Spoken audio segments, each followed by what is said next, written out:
The gold-tipped quill hovered just millimeters above the vellum, a single drop of ink trembling like a dark tear against the light. Duke Oswyn Hartgrave sat in the heavy, sun-drenched silence of his study, the light through the high stained-glass windows casting long, regal shadows across the mahogany desk. Beside him, Lady Alara stood with practiced elegance, her presence as curated and cold as the estate deed he was about to finalize. For Oswyn, this signature was the final stone in the fortress he had built around his life, a life he had meticulously scrubbed of emotional complication to protect his rising empire. "It is a magnificent addition to the Hartgrave legacy," Oswyn, Alara murmured, her eyes tracing the lines of the Northern Territory. He offered a thin, practiced smile, his steel-grey eyes focused on the legal lines. At 40, he had learned that authority and wealth could buy a version of peace that felt like success. His life was structured, clinical, and free of the domestic expectations he had long ago decided he had no interest in fulfilling. Simplicity was his luxury. The heavy oak doors creaked open with a soft thud. Rhoswen Alderwyck entered with a silver tray, her gaze fixed on the floor in a gesture of humble service. Oswyn didn't look up immediately. To him, she was a ghost of a past he had laid to rest 2 years ago, a mature, necessary parting between a duke and a woman who had wanted a world he wasn't willing to build. But as she moved closer, the air in the room grew thick with the faint, forgotten scent of wild heather. Then came the sound. A soft, rhythmic stumble of small feet against the rug. A toddler, barely 2 years old, followed Rhoswen into the study, his wide eyes fixed on the shiny gold quill on the desk. As the child reached out a tiny hand to touch the desk, his oversized linen sleeve slipped back, exposing his pale wrist. Oswyn's heart stilled. The quill slipped from his fingers, a dark blot of ink marring the pristine deed as it fell. There, on the boy's skin, was the Hartgrave Star, a jagged, star-shaped birthmark that appeared in only one bloodline in the kingdom. It was the exact mark Oswyn wore beneath his own heavy signet ring. The boy looked up, his steel-grey eyes meeting the Duke's in a moment of pure, terrifying recognition. The uncomplicated life Oswyn had guarded so fiercely was gone, shattered by the realization that his secret heir was standing before him in a servant's rags. Oswyn adjusted the heavy signet ring on his finger, the cool gold a familiar weight against his skin as he watched the late afternoon sun cast long, amber streaks across the mahogany surface of his desk. He was 40 now, an age where a man of his standing was expected to have settled the chaotic tides of youth into something more permanent, more predictable. Beside him, Lady Alara was checking her reflection in a handheld silver mirror, her blonde hair coiffed into waves so precise they seemed sculpted from silk. She was everything he had told himself he wanted in this new chapter of his life: beautiful, independent, and above all uncomplicated. "This estate is the final piece," Oswyn, Alara remarked, her voice smooth and devoid of the emotional demands that had once exhausted him. "Once the Hartgrave seal is on this deed, the northern trade routes are effectively yours. I still find it marvelous how you managed to secure such victories with so little effort." Oswyn offered a thin, practiced smile, his steel-grey eyes fixed on the legal vellum. At 40, he had learned that authority and status could buy almost anything, including a life of absolute spontaneity and curated peace. He caught his own reflection in the window glass. His dark hair was now touched with silver at the temples, giving him an air of seasoned wisdom that he wore like armor. Simplicity. That was the luxury he had fought for. His mind drifted back to the night before the separation from Rhoswen, 2 years ago. It had been the most mature breakup of his life. There had been no screaming, no shattered porcelain, no desperate attempts to change one another's nature.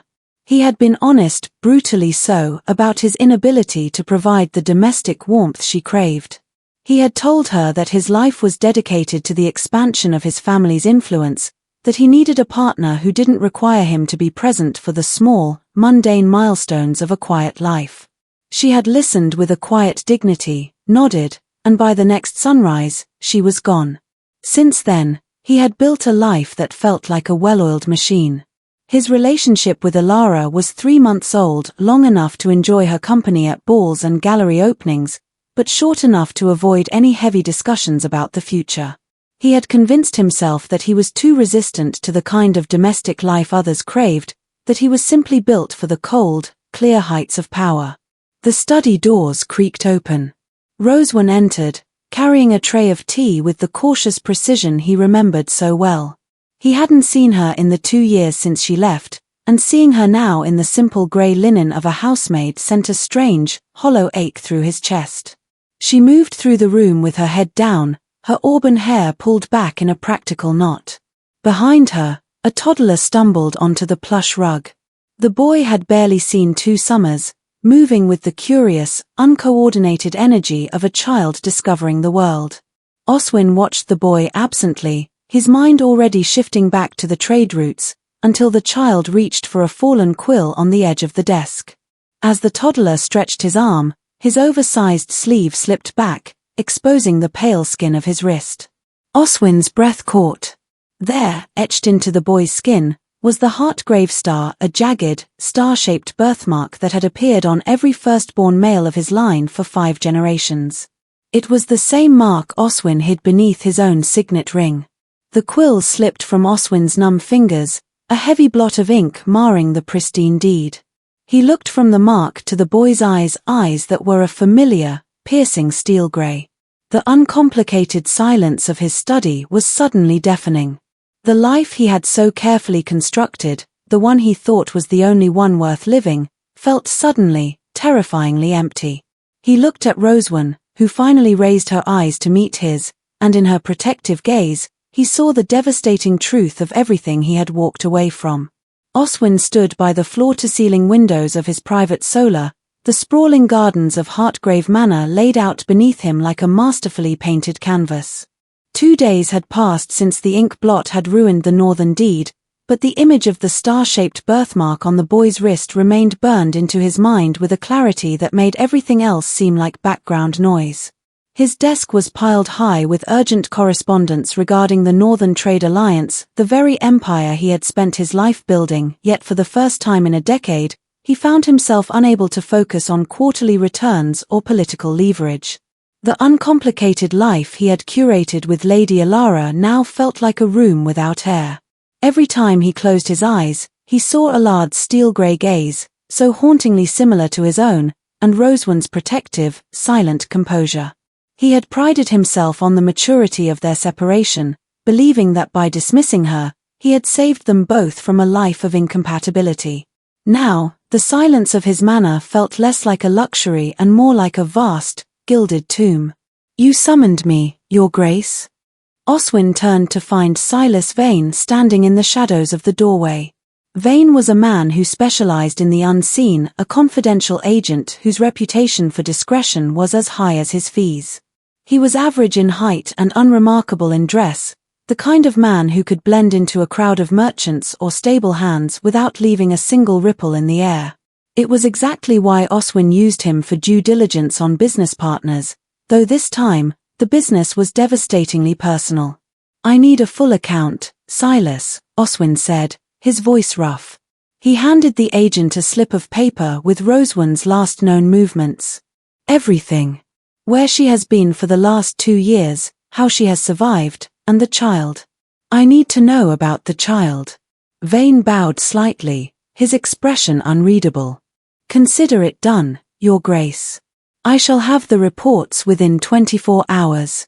The wait was a physical ache.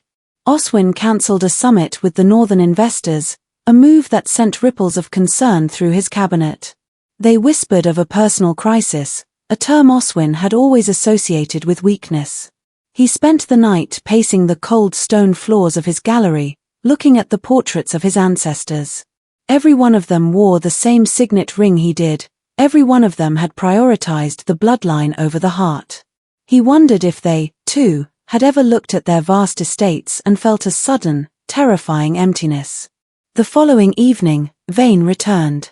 He placed a weathered, leather-bound ledger on the mahogany desk. "Rhoswen Alderwyck," Vane began, his voice clinical.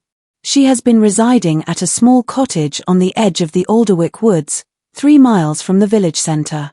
She works as a freelance seamstress for the local gentry and handles mending for the village folk. She is a single mother to a boy, a lad, born 1 year and 4 months ago. Oswyn's breath hitched.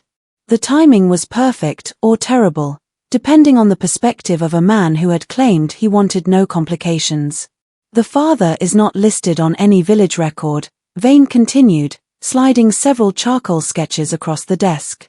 She attended her confinement alone. She has accepted no charity and has no support beyond her sister, who visits once a month to mind the child while Rhoswen delivers her work. Oswyn opened the ledger with trembling hands. Inside were the observations of a man who had seen the reality Oswyn had been too blind to imagine. There were sketches, surveillance through the window of a drafty, 2-room cottage. One sketch showed Rhoswen sitting by a dim tallow candle, her auburn hair falling loose as she bent over a pile of heavy wool, mending clothes for people far wealthier than her. Another showed a lad on a blanket on the floor, playing with simple wooden scraps, his face lit with a joy that had nothing to do with the luxury Oswyn had always deemed essential. The last sketch was the one that broke something deep inside the Duke. It showed Rhoswen holding a lad in a rocking chair that looked as though it might collapse under its own weight. Her chin was propped on her hand, her eyes closed in a moment of bone-deep exhaustion, yet she held the boy with a fierce, protective tenderness. The cottage is in poor repair, Vane noted, his voice low. The roof leaks in the eastern corner, and the winter stores are meager. She has been looking for a full-time position as a head laundress in the city to cover the increasing costs of the child's upbringing. My guess is her current income barely covers the rent. Money. Of course, it eventually came down to the one thing Oswyn had in abundance and the one thing Rhoswen had refused to ask for. His first instinct was cynical, perhaps she had stayed silent to position herself for a larger settlement later. But as he looked at the sketches of the woman struggling with heavy laundry bags and the boy playing with wooden blocks, he dismissed the thought. Rhoswen wasn't playing a game for financial gain. She was simply doing her best with an impossible situation he had created. Stop the surveillance, Silas, Oswyn said suddenly, closing the ledger. I want all copies of these notes and sketches destroyed. No files, no cloud of witnesses. This never happened. Vane raised an eyebrow. Are you sure, Your Grace? I could continue to monitor. No, Oswyn interrupted, his voice firm. This isn't how I want to handle this. I need you to leave. After the agent departed, Oswyn sat in the silence of his study, surrounded by the material evidence of his success. His furniture was custom designed, his art collection worth more than a dozen villages, and his empire was expanding. Everything was exactly as he had wanted it, clean, uncluttered, and free of domestic chaos. Yet, the space felt vast and hollow. He realized then that Rhoswen hadn't just been protecting herself, she had been protecting him. She had known he didn't want the suffocation of a family, and she had chosen to carry the weight of his children alone rather than force him into a life he claimed to despise. The thought should have brought relief. Instead, it felt like a betrayal of the man he was supposed to be. He looked at his signet ring, then at the ledger once more. The question wasn't whether he was ready to be a father. The question was whether he was brave enough to admit that the uncomplicated life he had built was a coward's fortress, and that the real work of his life was waiting in a drafty cottage 3 miles away. The transition from the velvet-lined corridors of Hartgrave Manor to the narrow, winding path leading toward the servants' quarters was a descent Oswyn had never imagined making. The evening air was thick with the scent of damp earth and coming rain, a sharp contrast to the filtered, incense-scented air of his study.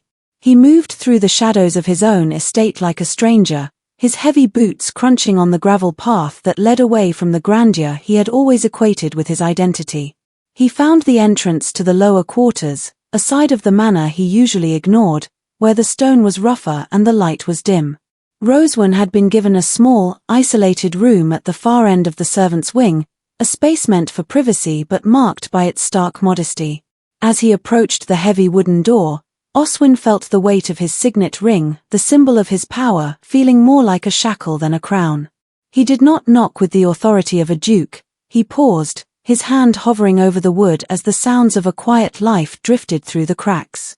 He heard the rhythmic creak of a rocking chair and a soft, melodic humming, the same tune he had heard her sing years ago in the gardens.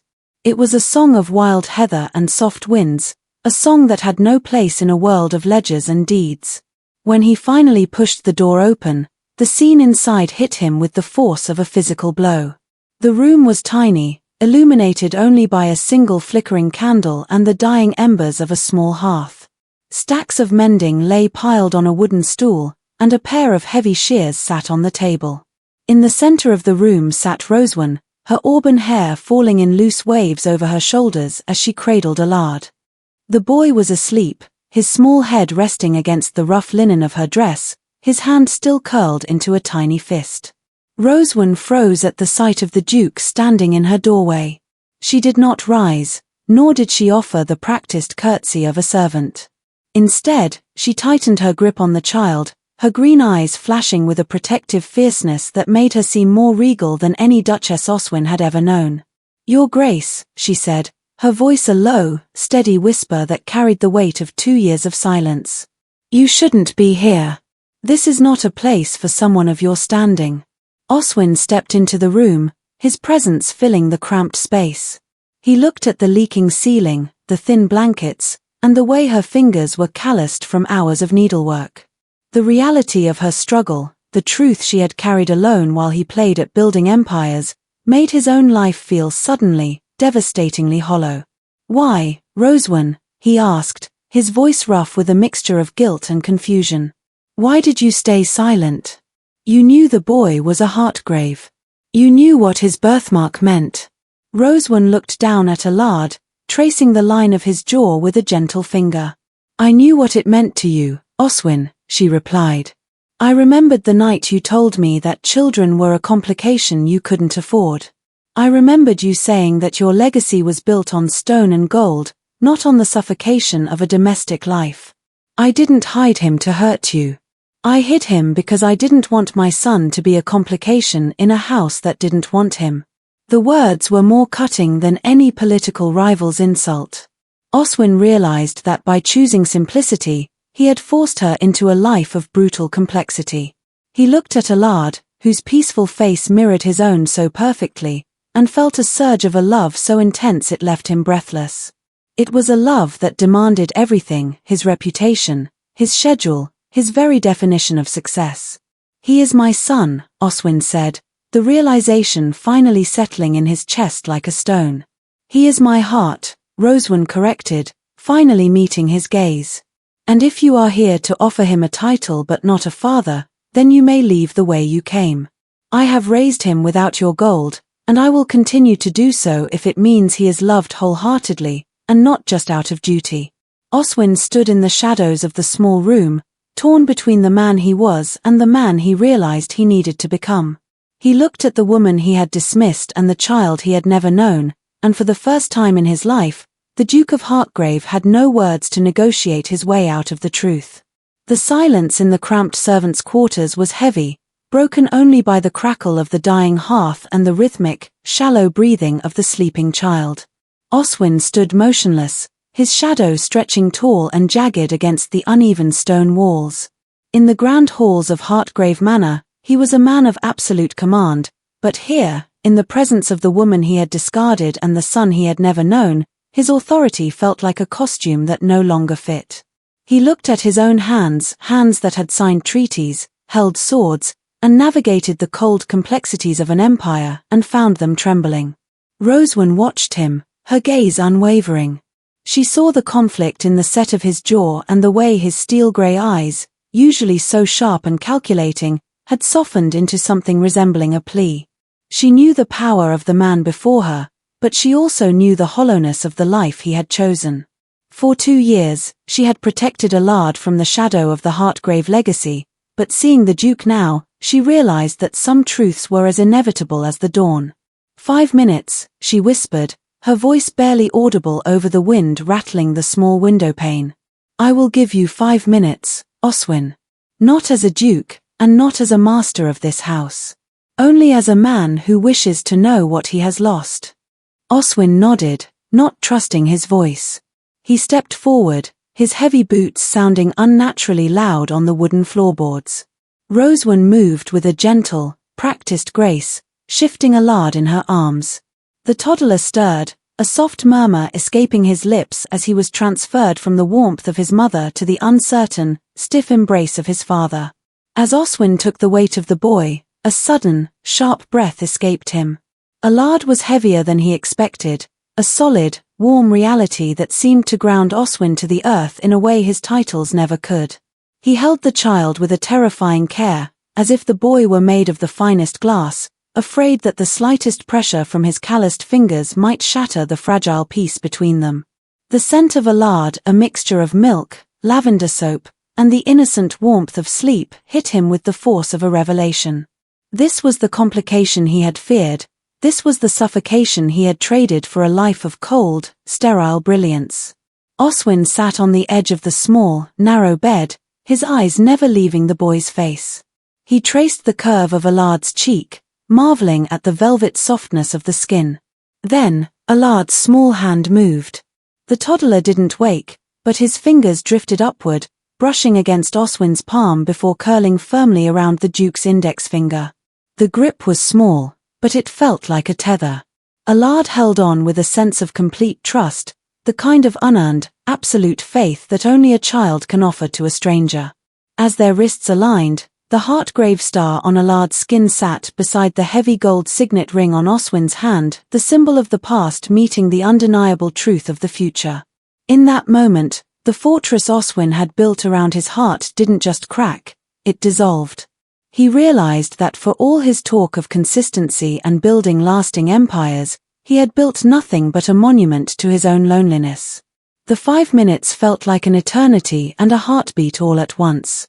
He found himself wishing he could freeze time, to stay in this dim room forever, held captive by the tiny hand of a boy who had no idea his father was the most powerful man in the province. "The time is up, Oswyn," Rhoswen said softly, stepping into the light of the single candle. Oswyn looked up, his eyes glassy. He didn't argue. He slowly uncurled Alard's fingers from his own, the loss of contact feeling like a physical ache. He handed the boy back to Rhoswen, his movements leaden.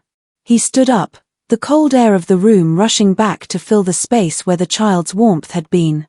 He didn't speak as he turned toward the door, but the man who walked out into the shadows of the servants' hall was not the same man who had walked in.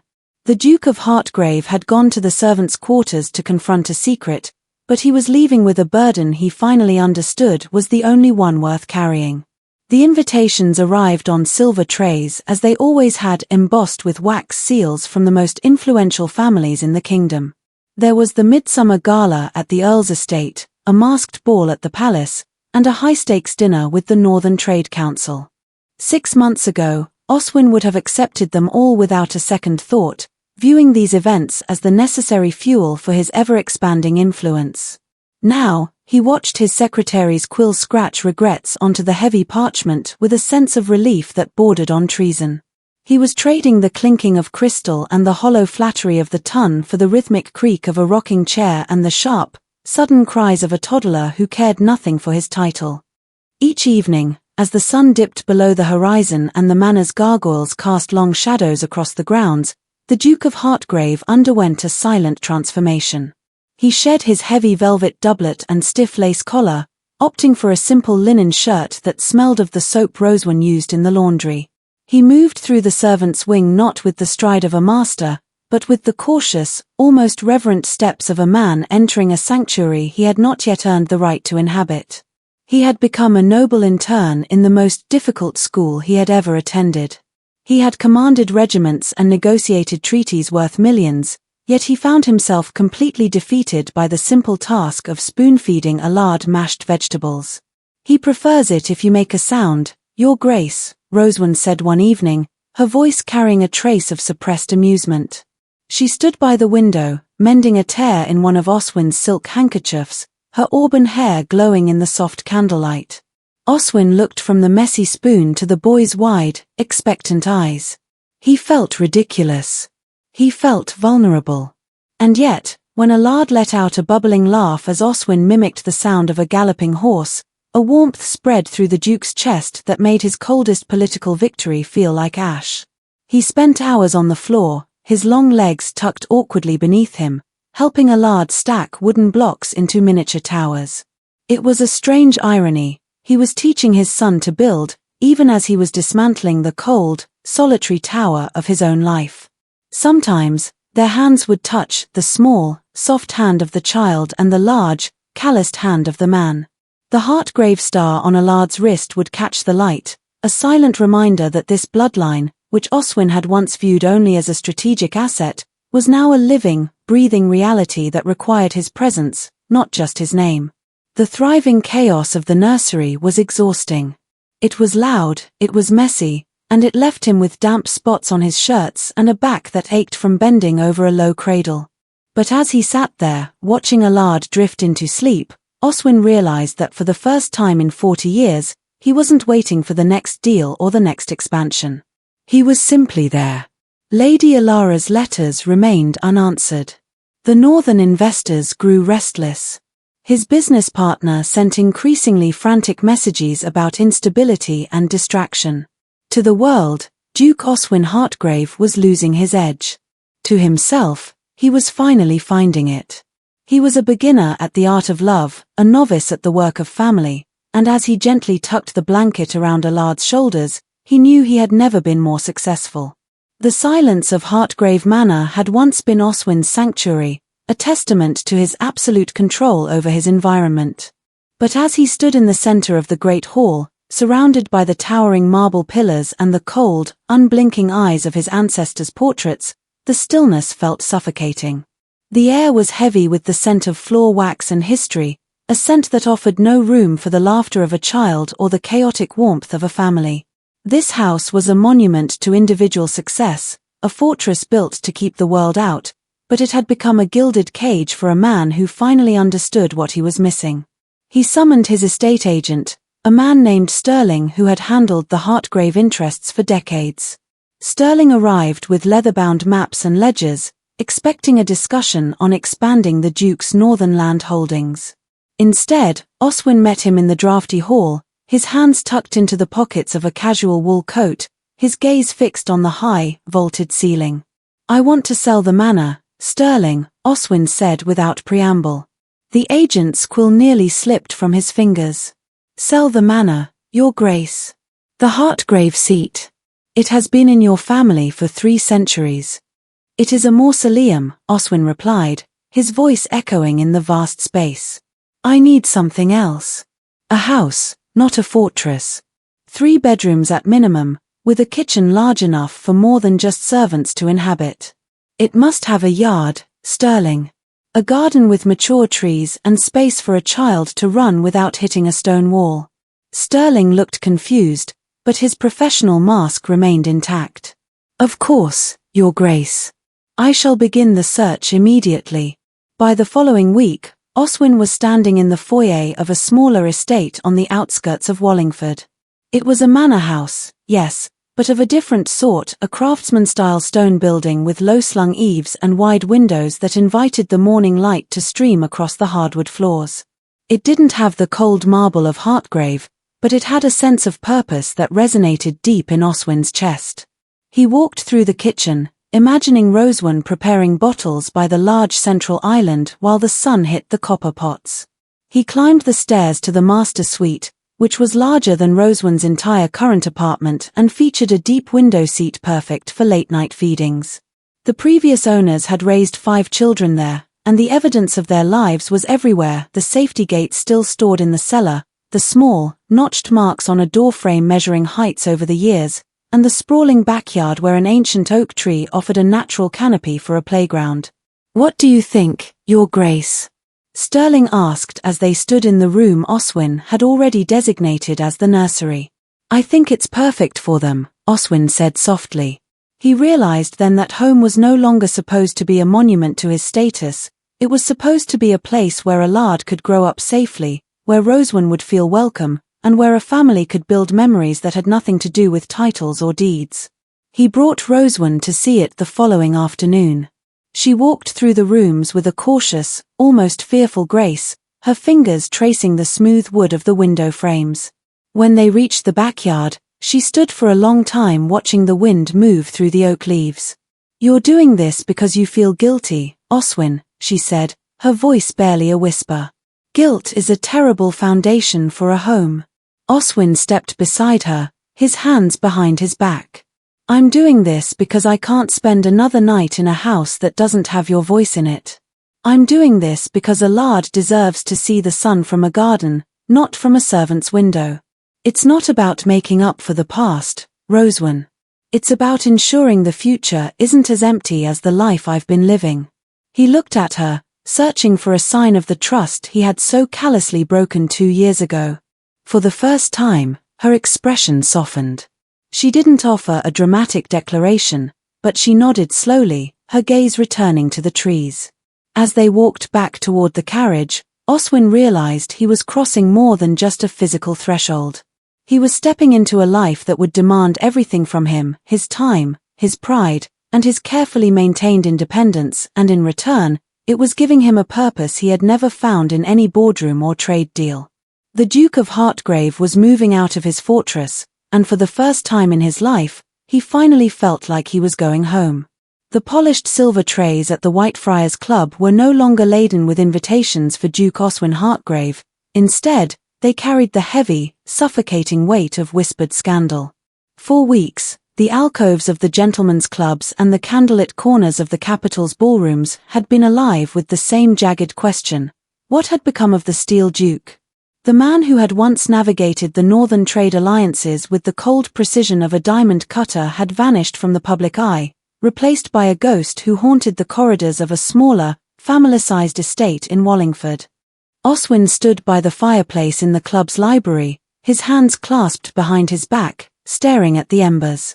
The silence in the room was brittle. He could feel the eyes of his peers, men he had known for decades, drilling into his back. To them, he was no longer a leader to be feared, he was a curiosity, a man who had traded the scepter of influence for the suffocation of a domestic secret. "You're making a spectacle of yourself, Oswyn," a voice cut through the quiet. Lord Cassian, the primary architect of the northern expansion and Oswyn's oldest political ally, stepped into the light. He looked at the Duke with a mixture of pity and genuine fury. In his hand, he held a bundle of letters, the same northern trade contracts that had once been Oswyn's singular focus. "The investors in the north are withdrawing, one by one," Cassian said, his voice a low, dangerous rumble. "They signed with the Duke of Hartgrave because they believed in his unwavering consistency. They believed in a man who had no personal distractions, no emotional vulnerabilities. But now, rumors of a maid, a hidden heir, a move to a cottage in Wallingford. They're saying you've lost your edge. They're saying the Hartgrave Empire is a ship without a captain." Oswyn turned slowly, his steel-grey eyes meeting Cassian's. 6 months ago, this rebuke would have left him cold with panic. He would have immediately calculated the cost to his reputation and formulated a plan to distance himself from any complications. Now, the threat of losing his influence felt as distant as a summer storm.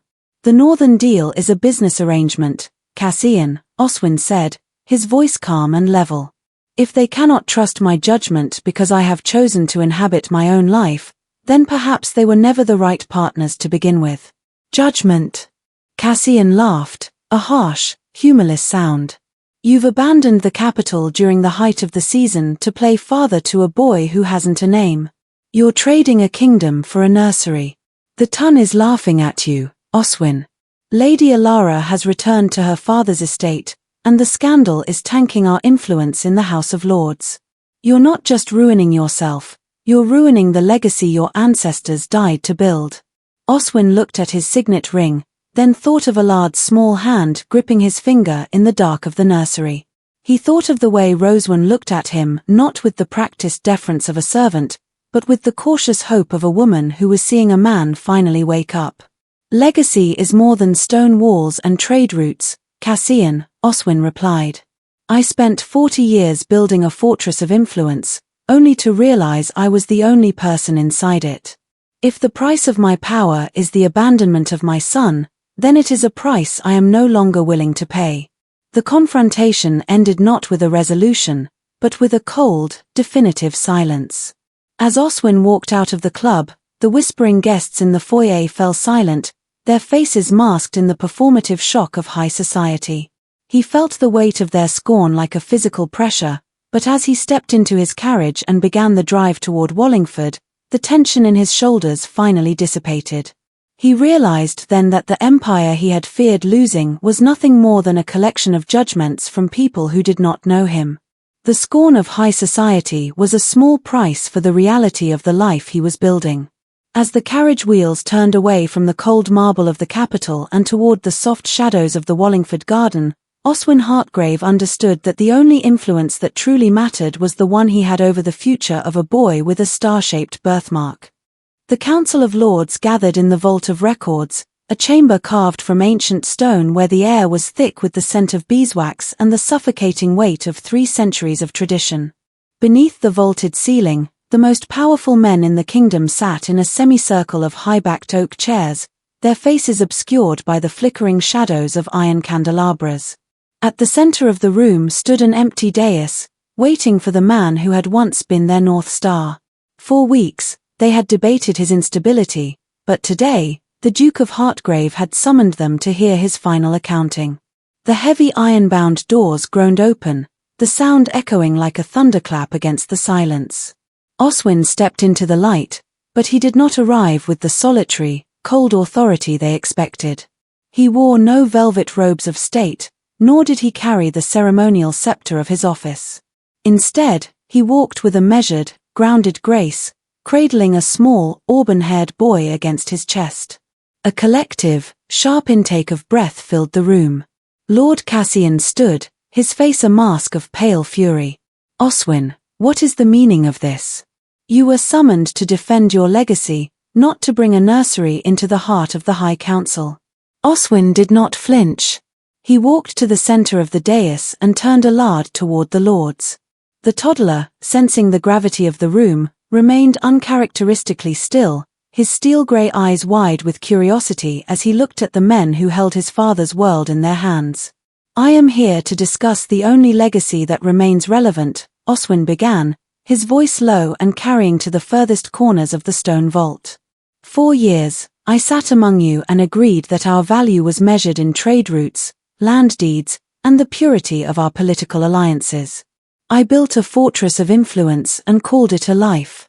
But as I stood in this room 6 months ago, signing a deed for yet another expanse of cold earth, I realized I was building a monument to a man who didn't truly exist." He adjusted Allard's position, and the child's sleeve slipped back. Oswyn held the boy's wrist toward the light of the nearest candelabra, revealing the jagged, star-shaped birthmark.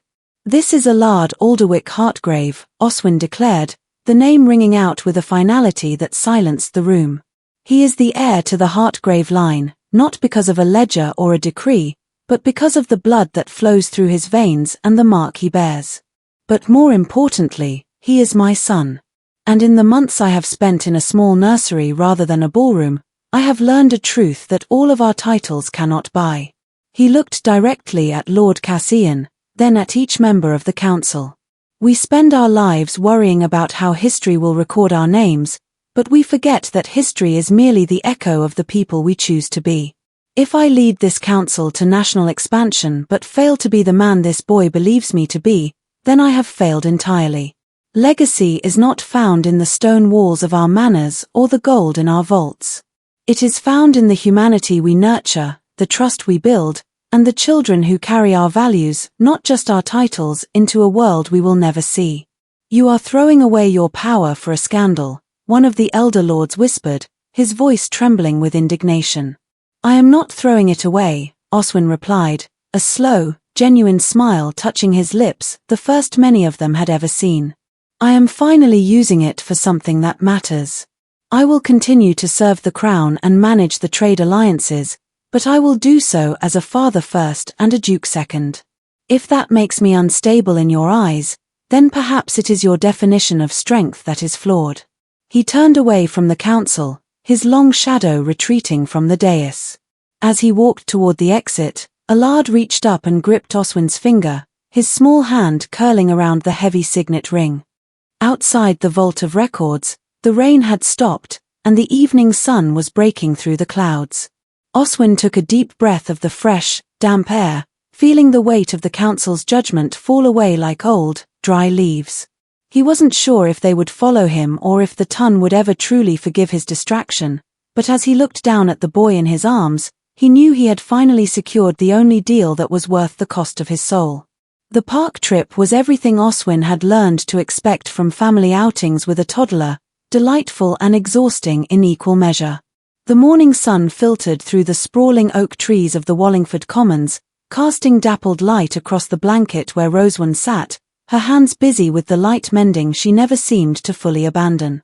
A few yards away, Allard approached the playground equipment like a small engineer conducting vital research, testing the stability of every wooden step with methodical concentration. Oswyn, the man who had once commanded the attention of the High Council with a single glance, was currently on his hands and knees in the grass. He was assisting Allard in their extraordinary business of collecting acorns, an activity the boy deemed far more important than any northern trade treaty. "Daddy, look," Allard called, holding up a particularly large acorn as if it were a precious gemstone. "It's magnificent, Allard," Oswyn replied, his voice devoid of the steel-grey coldness that had once defined it. "A true find for the winter stores." From the blanket, Rhoswen watched them with a contentment she had never dared to expect during those first lonely months of motherhood. She watched the way Oswyn moved no longer with the stiff, performative grace of a duke, but with the patient, present attention of a man who had finally found his footing. He had become the partner she had hoped for but hadn't dared to ask for, someone who shared not just the pleasant afternoon sun, but the difficult, sleepless nights when Allard was teething and the nursery felt like a battlefield. "He's going to be just like you know," Rhoswen said as Oswyn eventually migrated back to the blanket, Allard now occupied with attempting to braid long blades of grass. "Bold, curious, and entirely convinced that his way is the only way." Oswyn settled beside her, the warm weight of the sunshine soaking into his coat. "I hope he is more like you, Rhoswen. I hope he inherits your ability to see the truth before it hits him over the head." He turned to face her, his expression genuinely supportive. "Speaking of the truth, have you thought any more about the offer from the regional guild?" Rhoswen hesitated, her fingers pausing on the linen. The offer to serve as a director for the guild's charitable foundations was exactly what she had once dreamed of, professional fulfillment and independence that didn't depend on a duke's favor. "It would mean more travel to the city," she said quietly. "Maybe 1 week out of every month. I worry about the logistics, about the gap it would leave here." "We'll figure it out," Oswyn said firmly, catching her hand in his. "Just like that. You have supported my restructuring and my battles with the council. It is only right that I support your success. It might mean hiring a nanny for backup, or me handling the bedtime routines alone sometimes. But we are partners, Rhoswen. Your growth doesn't threaten mine, it completes it." Rhoswen studied his face, looking for any trace of the reluctance or resentment she had learned to watch for in the men of the Ton. But Oswyn's gaze was open and clear. In that moment, the final wall of her defense, the one built on 2 years of necessary self-reliance, finally crumbled. She realized that building a family didn't mean losing herself, it meant becoming the best version of herself alongside a man who was doing the same. "Thank you, Oswyn," she whispered, squeezing his hand. "For seeing the woman I was meant to be, not just the woman I had to be." As the afternoon wound down and they packed the remains of their picnic, Oswyn realized that this ordinary Saturday was the greatest deal he had ever negotiated. There were no dramatic declarations or grand gestures, only the steady, sustainable rhythm of a life built with people who mattered. "Ready to go home?" he asked, lifting a sleepy Allard while Rhoswen gathered the blanket. "Home," Allard echoed drowsily, wrapping his arms around Oswyn's neck. As they walked toward the carriage, Oswyn caught Rhoswen's eye. He realized he didn't miss the freedom of his old, uncomplicated life. He didn't miss the silence of his cold manner. He missed who he thought he was supposed to be, but he loved who he actually was. The Duke of Hartgrave drove away from the park, heading toward a house filled with thriving chaos and the promise of 1,000 ordinary days. 2 years later, the Saturday morning chaos in the Wallingford house was a symphony of orchestrated pandemonium. The silence that had once been the hallmark of Duke Oswyn Hartgrave's existence was now a distant, cold memory, replaced by the rhythmic thumping of small feet and the high-pitched negotiations of a 4-year-old who believed that bedtimes were merely suggestions. Allard sat at the large kitchen island, methodically arranging a line of wooden soldiers while announcing their tactical positions with a vocabulary that Oswyn secretly found terrifyingly advanced. Meanwhile, in a high chair nearby, a new addition to the thriving chaos, a 10-month-old girl named Alara, was conducting her own scientific research into the structural integrity of mashed berries, most of which were currently decorating her face and the front of Oswyn's linen shirt. "I believe she's voting for more berries, Oswyn," Rhoswen said, entering the kitchen with her hair pinned back and a stack of guild reports in one hand. She looked at the scene, the Duke of Hartgrave covered in fruit, the heir to the lineage deep in a military maneuver with wooden toys, and smiled with a warmth that still made Oswyn's heart skip. Oswyn didn't reach for a napkin to preserve his dignity. Instead, he laughed, wiping a smudge of purple from the baby's chin. "She's a Hartgrave, Rhoswen. She's not voting, she's issuing a decree." The Wallingford estate was no longer just a house, it was a living record of their transformation. The minimalist, rigid aesthetic Oswyn had once favored had long since surrendered to toy bins, colorful drawings pinned to the walls, and the Hartgrave Star birthmark appearing on a second set of small wrists. The master bedroom they shared was a testament to a partnership built on the ruins of a broken relationship, a space where legal documents from the Trade Council sat side by side with Rhoswen's guild foundations and the children's favorite storybooks. Rhoswen set her reports down and prepared a fresh cup of tea, placing it exactly where Oswyn liked it. "The Northern Council called again this morning," she noted quietly. "They want to know if you're attending the spring summit." Oswyn looked at Allard, who was currently explaining to a wooden soldier why it was necessary to retreat for a nap. "Tell them I'll handle it remotely," Oswyn replied. "I have a far more important engagement at the park. There's a particular oak tree that requires Allard's immediate attention for acorn harvesting." He realized then that the Steel Duke hadn't disappeared, he had simply been reforged. He still managed the trade routes and the family's influence, but the consistency his allies had once feared he'd lost was now anchored in something far more durable than politics. It was anchored in the daily choice to prioritize the people who loved him over the people who merely needed him. As the afternoon sun warmed the kitchen, Oswyn watched Rhoswen lift Alara from her chair, the child reaching for her mother with a sense of absolute security. He thought back to the man he had been, the man who had lived in a terrifyingly empty fortress of prestige, convinced that emotional vulnerability was a weakness. He had been so afraid of suffocation that he had nearly choked on his own isolation. "You're thinking about the manor again," Rhoswen observed, recognizing the reflective shadow in his steel-grey eyes. "No," Oswyn said, standing up and catching her hand. "I was thinking about the man I thought I was supposed to be. I realize now that I didn't lose my edge when I found you and Allard.